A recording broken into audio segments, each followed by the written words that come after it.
Magnus has played the Catalan opening earlier today. Will he do the same now? Will he switch it up? Hans Niemann tends to be quite predictable in the openings, at least against the top players. He tends to be rock solid with black. Berlin defense is his favorite. Game's about to start now. Here we go. It is E4, E5. Will we see an Italian? No, it's a Spanish opening. And mainline stuff here. Hans not playing his beloved Berlin. So far, very much in the theoretical realms right now is Magnus versus Hans. No more queen spawn opening by Magnus in this one. He retreats the attacked bishop. Early days. Are we going to see a potential break in the center by Hans Niemann, who was threatening the marshal, but denied? But denied. Magnus is going to try and make this as quiet as possible, it seems like. A lot of maneuvering in the Roy Lopez, the Spanish opening. And Magnus has a crossroads here. He can slowly start to develop his pieces, maneuver. Hans looking away. This is classical stuff. These positions have been analyzed so deeply, but there is room to try and still exert your own character on the position. It suits Magnus Carlsen just perfectly. We often speak about how in strategic positional battles it's so incredibly hard. You just get outplayed by the world number one. It will be critical for Hans Niemann to keep his dynamics, his combative play chances alive. And so much of that, David, depends if he's able to get that deep pawn in front of the queen, moving forward, opening up some diagonals and files for his queen and bishop. Exactly. First, a more modest pawn push. The black queen can still develop at a later stage. Magnus now can choose where to put his queenside knight. White's knight still asleep. He's going to trade off rooks first, asking the black queen if she wants to leave the center of the board. Maybe a bit offside, but also on a nice open file. Big decision now for Hans Niemann. And maybe a bigger decision lies ahead because Magnus is ready to develop his knight, attacking that B pawn on the left flank that Hans Niemann has, and some decisions will be required at that point. Knight to C3 right now, played by Magnus Carlsen. It's not only hinting at a pawn capture, but an eventual trade of that bishop versus knight and complete control of the central squares. A pawn sacrifice. Yeah, it's a gambit from Hans Niemann. He wants the Spanish bishop. White's light squared bishop. Such a good piece in this opening. Has just been traded off. Magnus now has weak, doubled, isolated pawns. But he has more of those little foot soldiers. One pawn to the good. But great compensation here for Hans Niemann. Bishop pair and a better structure. We spoke about how important it is for Hans to create those imbalances. He's done just that with the decision that he's taken right now. He needs to now think about how he wants to push the pieces back, and he comes in with some tactical ideas, X-raying that knight that Magnus has with some tricks up the board. Bishop takes pawn. Watch out, Magnus Carlsen. Yeah, White's knight that has done some good work. Needs to retreat. There we go. It was on a loose, undefended square. Back towards the center. Magnus might try and open things up. Counterintuitive perhaps, because bishops like those open lines, but against the bishop pair you do want to accelerate the play. The bishop now, I was going to say kicked back, but a trade. It's two knights versus two bishops. This is going to be very interesting, a very unbalanced middle game. It's also 7 versus 6 if you do the pawn count right now. But Magnus's pawn formation on that left flank creates some weaknesses, targets for Hans to get to once the bishop steps out of the way. For now, enough compensation for the pawn that's just been gambited. That is for sure enough, but is it more than enough? Does black have serious winning chances, or is black just playing to try and win back the pawn and equalize? Magnus moves his queen off the back rank. Now the white rook has some access to some very decent squares. Black's bishop's a bit stuck due to the center being blocked. Hans Niemann puts his queen back on the open file. And he's putting it on a square where it's ready to double up with its rook for complete control of the A-line if it is so needed. Also vacating that B8 square where the queen has just moved from for the rook to land in for future targets right there. I'm expecting a bishop slide, but he goes another way, does Hans Niemann. He consolidates, takes away some squares from Magnus's knight to jump on. Yeah, interesting move, though, because he's encouraging Magnus to step forward. White has doubled pawns on the B line. If you step one of them forward, as he has just done, does Hans trade off and say, okay, I've undoubled your pawns, you're a clear pawn up? Magnus had that same situation against Yesipenko earlier in the day. Or does he bypass this pawn, argue it's weak and hard to defend long term? Tanya, what are you taking? Are you taking the material, the extra pawns, or are you taking the bishop pair? After this last move, I'm taking the extra pawn right now. Bishop pair only as strong as the open diagonals that you have, and that dark square bishop of Hans. I don't see a very bright future for that right now. And a very healthy extra pawn now that the weakness has been traded off by Magnus Carlsen. Simply retreat with the knight, make a case for having the B pawn as a passer for the rest of the game. Advantage white. Yeah. I agree. It feels like Magnus is risking less, at least. Even if Black is able to equalize, it will be a hard uphill battle, a lot of accuracy needed. Magnus, worst comes to worst, should be able to give back the pawn and guide this game towards safety. Impressive clock handling, it should be mentioned, for both players so far, still with plenty of time. We're now 21 moves in, and they still have a majority of their time on the clock. But the Black Rook has finally come to life, eyelining a White Knight, the Queen behind it. It might be time for the other White Knight to enter the action at some point. The White Rook needs to be improved. Lots on the agenda. Well, you're talking about all the improvements that Magnus need to do. I'll say one thing for one of the pieces that Hans has, that bishop that we've been highlighting on f6. It has a nice route. You fall back next to the rook and then realign yourself next to the Black Queen into a nice diagonal. If you're Hans Niemann, watch out for a bishop retreat only to go forward. Exactly. Black's dark square bishop, the worst placed piece. When in doubt, improve it. Magnus there, wiping his eyes, not looking the most energetic yet, but it isn't the type of position that demands too much energy. We should mention the White Queen is lined up with Black's light square bishop, so Black's Queen can't really move away right now, grab any pawns, for example. It is, very slow, positional, strategic grind from Magnus.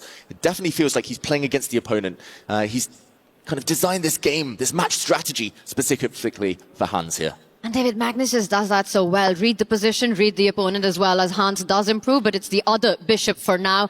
You know, for Magnus Carlsen, it's not often about posing one big tactical problem, but instead 20 small questions when your opponent's clock is ticking low, and that's so much harder to respond. Exactly. You could answer 19 of those questions correctly. You could be pretty happy about life, but if you answer the last one wrong, you might end up paying the price. We've seen it so many times with even elite players against Magnus Carlsen. Magnus now just pushing his pawn forward, and this is a really nice tactic. Let's show what might happen if Hans Niemann grabs a pawn in the center. It's the most tempting move, the most human move. The Black Queen is staring at an undefended pawn, and Hans, he could be tempted to take it. It wouldn't be a long-term pawn gain. The pawn would be dropping off anytime soon. Queen takes on d3, and the White Rook would slide across to d1. Yes. d6 would be hanging at the end.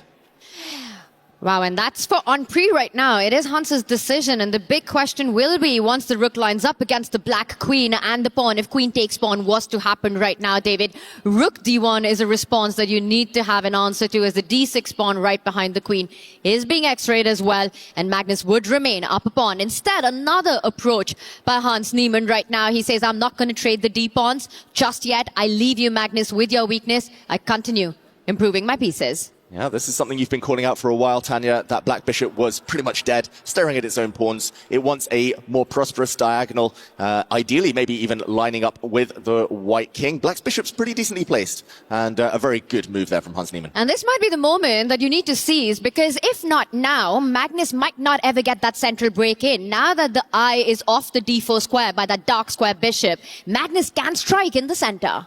Yeah, that's the rule, right? You go back, I go forward. Black has just retreated the bishop. White now could march his pawn forward in the center. And it looks like this might be the moment for Magnus to change the pace and start to go for it.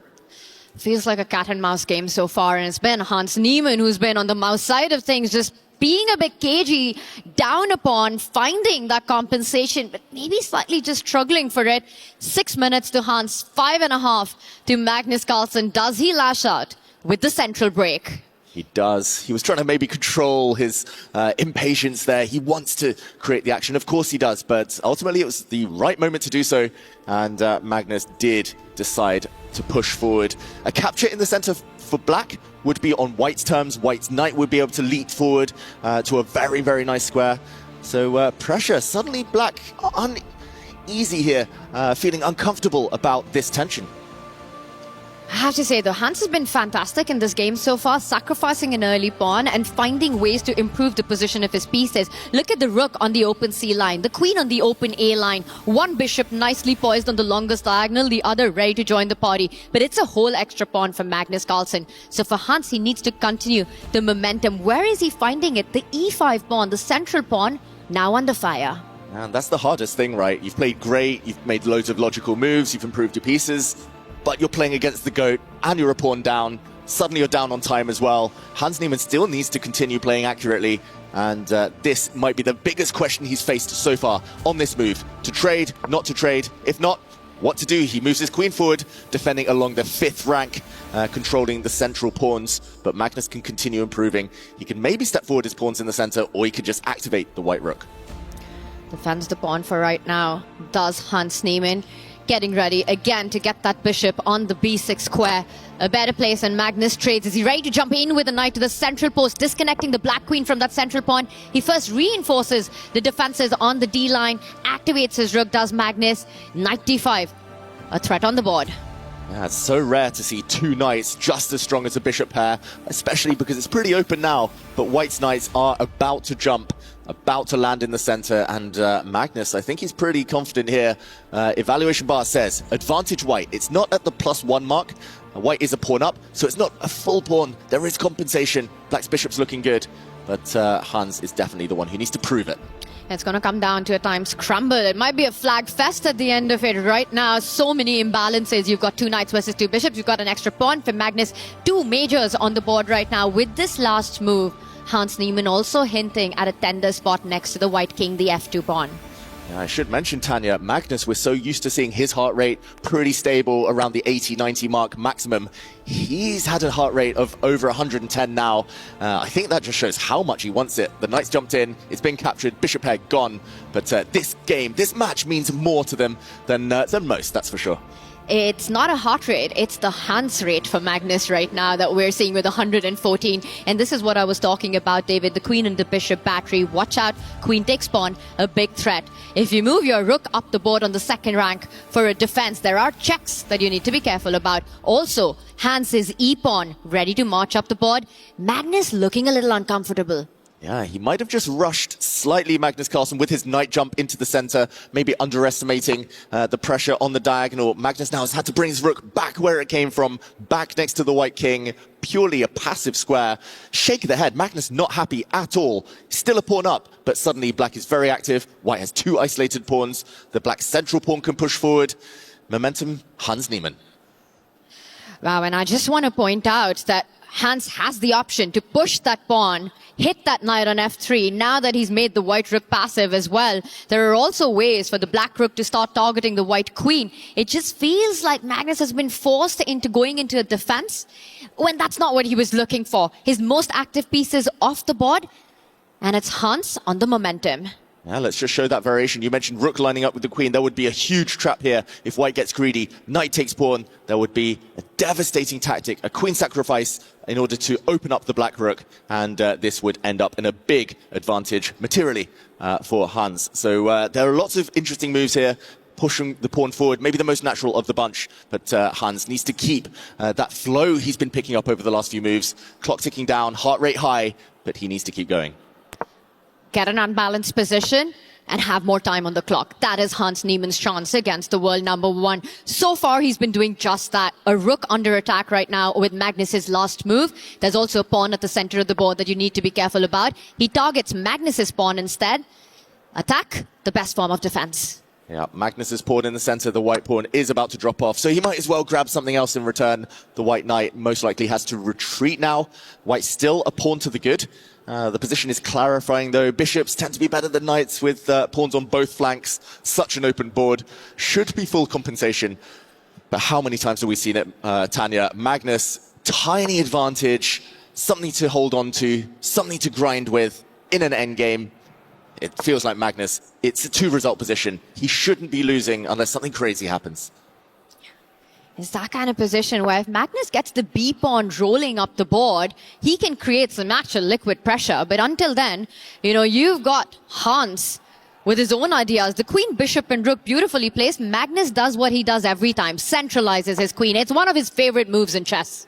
That is for sure. Queen endgames, you can guarantee Magnus's queen is in the middle of the board, controlling as many squares as possible. It was forced to retreat there to defend the B2 pawn. White's passer, White's only real hope to win this game will be to advance it later. But while black is deflected, while black is distracted away, looking for that white pawn, Magnus should be trying to activate his rook. There we go. And maybe the queen and knight combo might come into effect a bit later. You really want that. You want that coordination to create some threats on the right side, especially because Hans's majors are all offside, far away from the Black King. But still, that is quite much in the future as once again the Queen lands at the center of the board. Magnus's rook trapped to defend the pawn. There's a lot of shuffling going around. Can Magnus find progress? Does he start pushing the B pawn? He first creates more space around the king. Yeah, slow and steady tends to win the race, just creating a nice hiding place for the white king on a light square a bit later. The king has been uncomfortable in the dark squares for a while now. So Magnus, he'll inch forward. The white king will step up one square. The white rook will try and improve itself. Nice pin there, though, from Hans Niemann, pinning the white knight. And the white rook steps up. It does feel like Magnus is making more progress. Hans has just been kind of shuffling around. Rook trade should be avoided here from Hans. Big decision, and he does agree with that. He instead keeps the pressure, making sure that the white queen and rook stay true to defending that weak pawn. A queen trade also declined. He says, no Magnus endgames for you this time. Yeah, they know each other so well, these two players. Magnus thrives when queens are off the board. Hans does not want to see any real exchanges here. Maybe bishop for knight would be the only trade he's happy with, although that's far, far in the distance, hard to achieve. So the black rook, meanwhile, moves across. Magnus can still offer that queen trade. Bring the queen up onto the c6 square. There we go. Blocking the long diagonal, staring at the black queen and the black rook. Hans now forced into full back rank passivity. All of his pieces, the king, bishop, rook, and queen on that home rank for Hans Niemann. And this is where we'll see Magnus's pieces starting to improve, take more landscape, chesscape in this case. He centralizes the queen, brings the rook to the D line. The only thing missing, get that knight to the center of the board. Oh, it feels like it's coming. And just as the white f2 pawn was a target earlier, black's f7 pawn might be a target in the near future, especially if rooks come off. Magnus just shuffling. Oh, Tanya, the clocks are ticking down. Not that much action has been happening, but it feels inevitable at some point that the time scramble will cause one of the players to take a bit more risk and to do something a bit crazy. I'm so impressed with Hans's ability to take the tension and the pressure that Magnus is putting him on and not giving up that queen trade. He keeps all the pieces on the board. Magnus's knight lands at the center, offering another trade, declined one more time. Hans keeps stressing on piece activity, but that f7 pawn, queen takes pawn, a big threat now. Ooh, queen takes pawn has to be defended. Only move now for Hans Niemann. He has to defend that pawn. He cannot get greedy, cannot grab the white knight. The f7 pawn would drop with a check. The black bishop would drop after it. Magnus would be 2 pawns to the good. That's too many. And there we go. Hans Niemann finds the only move. He centralizes this time, defends everything, re-establishes the pin, and the white knight has to run. This starts getting tricky. There's a big fork being threatened. Knight jumping on with a check to e7 with the bishop pin would win the game. He falls back with the rook, defending that square. Does Hans Niemann. Fully alert. h5, Magnus pushing that pawn, clamping down on the right flank. Hans puts pressure on the b3 pawn, defended. Ooh, poisoned pawn now. The pawn moves forward. If the black rook had moved, there would have been a devastating knight check. Magnus now offered the trade of queens, but that is because his pawn might not survive that much longer. He might have to trade off here. How to keep the white pawn alive on b4. Magnus not looking happy. He might have missed this move. And going into bullet territory are these two. Anything can happen. The endgame does arrive, and now for Hans Niemann, only one move to keep the balance. He needs to hit the knight, and he finds it. He finds it, he blockades the pawn. The pawn is stuck on a dark square. If it ever moves forward, Magnus should win. As it is, it cannot move. And yeah, there we see Hans Niemann refusing to get distracted with the black rook. The kings are now going to centralize. Taking that pawn would have been absolute disaster for Hans Niemann, allowing the b pawn to move forward. But it is the white king that has to come ahead. We see the rook trade happen, and now 3 versus 2 on the same side. This is tricky. It should be a draw, but what does should even mean in this scenario? With 41 seconds for Hans Niemann, can he save this? Oh, Magnus, he's going into flagging mode now with a few extra seconds on his clock. An extra pawn, as you say, Tanya, should be a draw. I've even had this exact endgame myself. It's hard to make progress for white without trading off more pawns, getting it closer to the end of the game. Magnus is going to wait 40 moves. Then he's going to push a pawn. He's going to wait another 40, 50 moves. And, oh, is it a blunder? He's got the black king now out of the way. He's going to advance the white king. And he's made the breakthrough. Black's blockade on the light squares has been broken. Suddenly, Magnus Carlsen, endgame genius, winning. And he's on autopilot mode. He didn't even think for a second after finding that breakthrough, that path for his king. And now with another weakness on the board, the knight will just reroute itself and win a second pawn. The lone remaining pawn for Hans Niemann. This is all over. 18 seconds on the clock. And that's it. Magnus Carlsen gets the first win. Wow. We see it yet again, Magnus Carlsen. As soon as the queens come off, he levels up. He goes up a few gears. It was a dead drawn endgame, as we said, but against Magnus, that's never the case. You can never relax, and just one slight slip, putting the bishop on the wrong square, allowed Magnus to exert his plans on his opponent. Hans just couldn't handle the heat at the end there. The big takeaway, just do not go into an endgame when you're playing against this guy. What a conversion that was. Once again, just showing that Magnus touch, why he is truly the greatest endgame player of all time.